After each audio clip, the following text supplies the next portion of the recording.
Penganut paham manunggaling Kaula Gusti berkeyakinan hidup di bumi ini adalah semu. Setiap saat selalu mengalami perubahan seiring berjalannya waktu.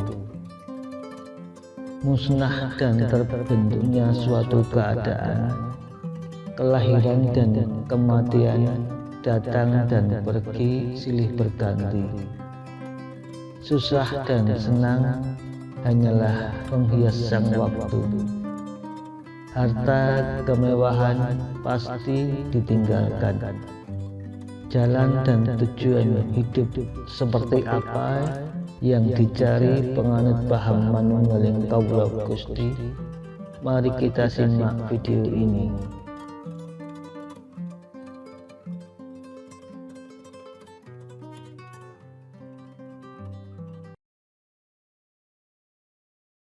Halo sahabat YouTuber, jumpa lagi dengan Om Zen.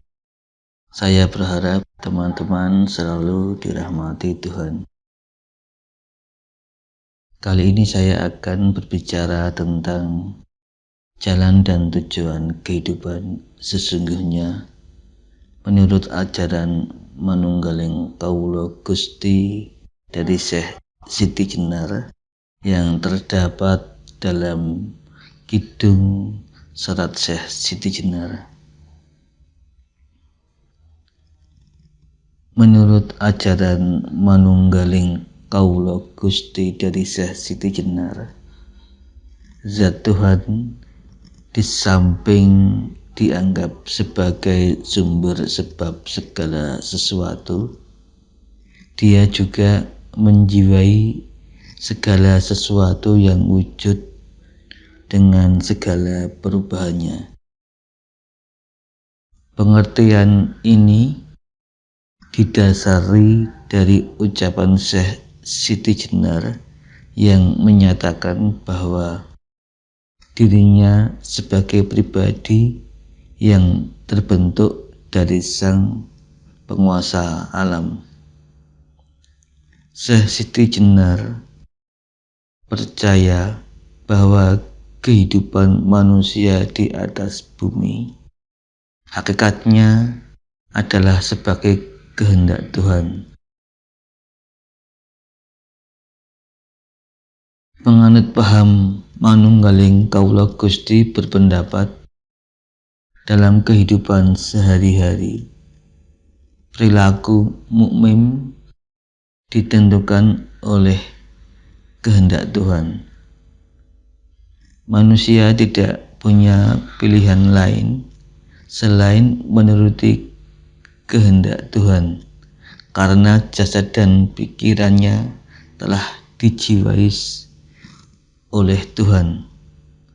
Berbeda dengan kepercayaan umum, manusia dalam beragama wajib berusaha, walaupun akhirnya Tuhan yang menentukan takdirnya. Tujuan Syekh Siti Jenar yang sebenarnya yaitu manunggaling Kaula Gusti atau bersatunya hamba dengan Sang Pencipta.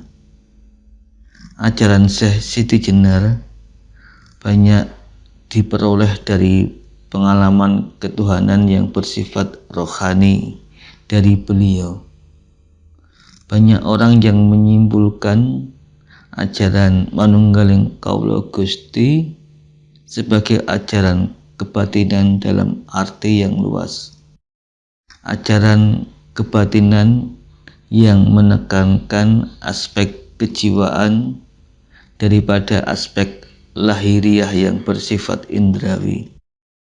Ajaran manunggaling Kaula Gusti disamakan dengan zuhud dalam pendidikan dunia tasawuf, yaitu menjauhi urusan duniawi yang bersifat kemewahan dan kesenangan dengan menyucikan hati untuk tujuan Sang Ilahi.